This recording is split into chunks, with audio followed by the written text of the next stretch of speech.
Holy doodle, what a beautiful full moon we just experienced. Absolutely incredible. And we have this kind of full moon period where the moon is moving up to waxing, up to full, and then it starts to wane. And I had this great experience with my friends last night where we went on a bike ride to a nature sanctuary and just sort of sat in this circle of four women chatting and letting our intentions weave stories together. And then we went, and as we rode home, we saw the moon rise up over the city, this absolutely gorgeous, like awe-inspiring, orange tinged moon, unfortunately tinged due to the fires. Went down to the water and watched it reflect off the Pacific Ocean. And I actually could see some forest fires across in Washington, which like they just were burning so bright, so incredibly sad, but really like feeling this energy of change. And there's some incredible energies coming in right now. And I wanted to come on today and talk about some of the larger shifts that are happening.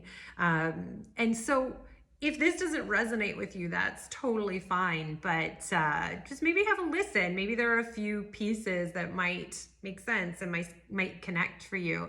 I know a lot of people who are sensitive to energy, I've noticed and observed, are saying, oh, that feels like there's a big shift, and there is, and there are many shifts happening, but there's some interesting stuff happening over the next couple days that I thought I would just highlight and bring forward, and we can use those energies to help us grow and seed our intentions and become these creators that we are.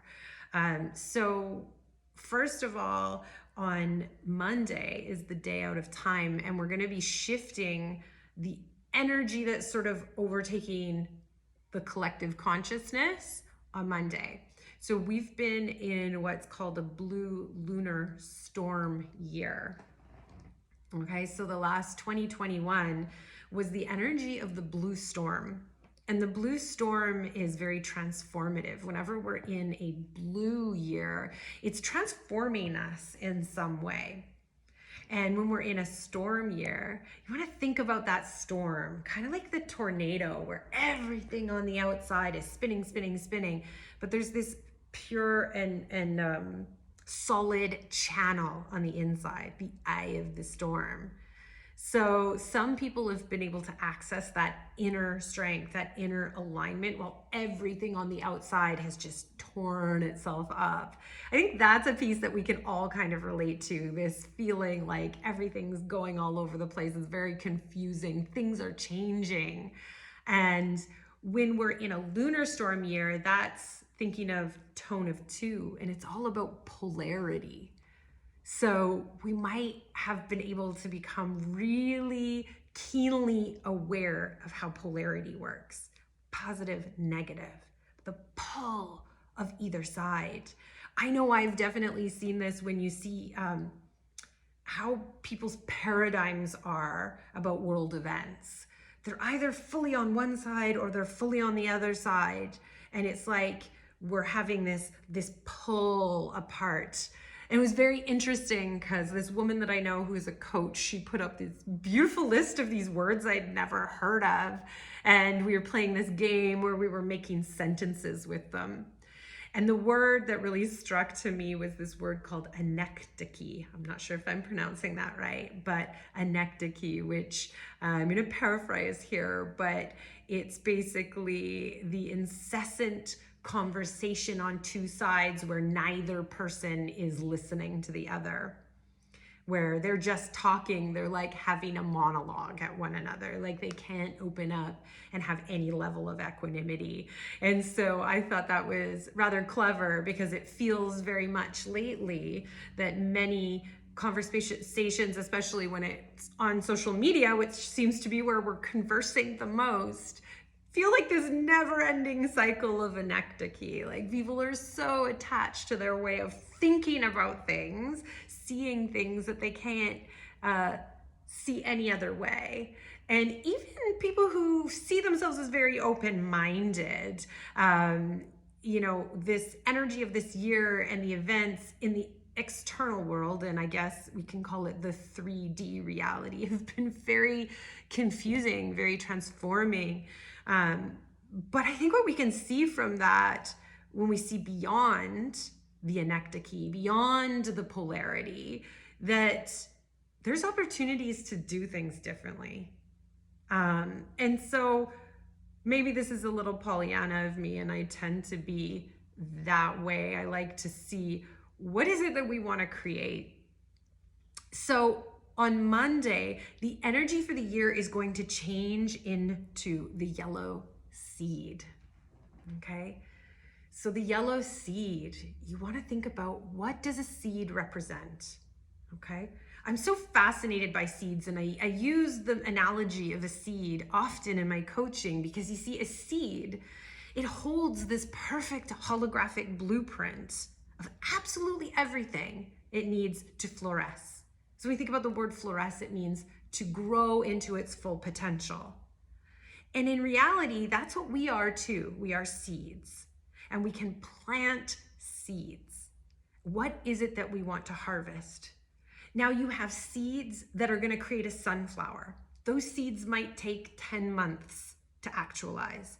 Or we have seeds that are going to create a sequoia tree. That might take, well, more than 10 years. I mean, because trees take forever to grow. So we can think of this seed energy both on a very personal level and on a collective level. Now, when we're thinking about it on a collective level, you might think, oh, well, who am I to change something big? But it doesn't matter. Think about the mosquito in the room. Like, that mosquito is so tiny, it can do a lot of damage. It's all about how you show up. Because if we all continue to show up in the big seed, big picture ways, then we will have influence. So the big things in the world, yeah, we can't actually change them individually. But the more we align with our like seeded ideas, then the more we can, influence that. Because when we don't think about clearing our intentions and see ourselves as the creators of this consciousness, we just kind of lose out, right? We abdicate our responsibility.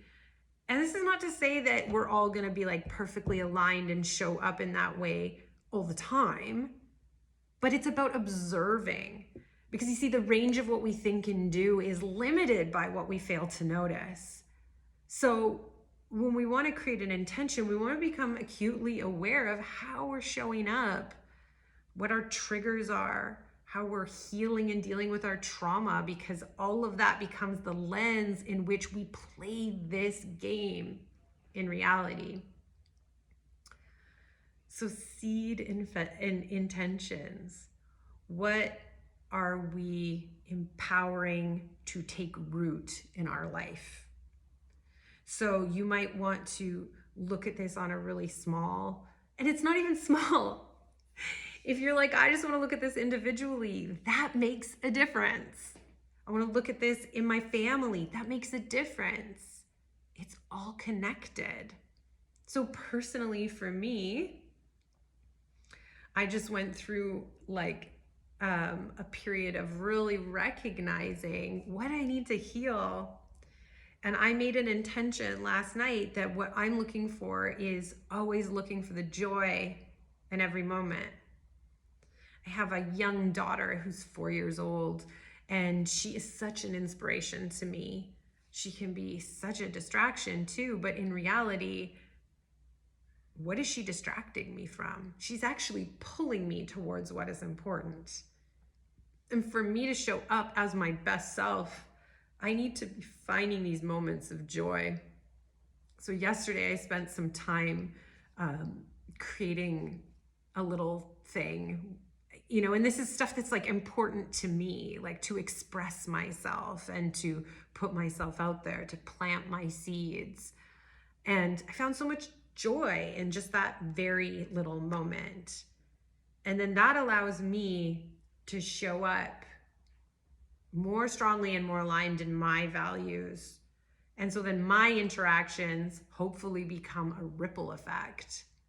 of how I want to seed my intentions, if that makes sense. This is a little bit of a ramble, but it's like, it's all about taking a look and going, okay, like when I get down to the essence of what I want, it's really simple and it aligns with our values and our principles. So seed year, seed intentions, if we really pay attention to them and we notice, then we're going to be able to manifest. And when we're in a tone 3, this is movement, electricity, things are going to change. So you are going to notice that you are manifesting really, really quickly. Things are going to come to harvest fast. Things will change fast. But it really depends on this paradigm, this lens in which you see the world. So, yeah, basically the yellow seed is a portal and we're going into that energy. So when we really deeply align with what it is we want to do, what it is we want to grow, and we can grow sunflowers and sequoia trees at the same time, then we're going to see it happen. There's a lot of things that line up: our energy, our frequency, and our vibration. 100%. What am I attracting in? What are the thoughts that are going in my head? What is the emotional energy that I am putting towards what I want to create? So, plant your seeds wisely. Let's grow an incredible garden together. And I'm going to put a little footage of that absolutely incredible moon that was last night. Like, I am another you.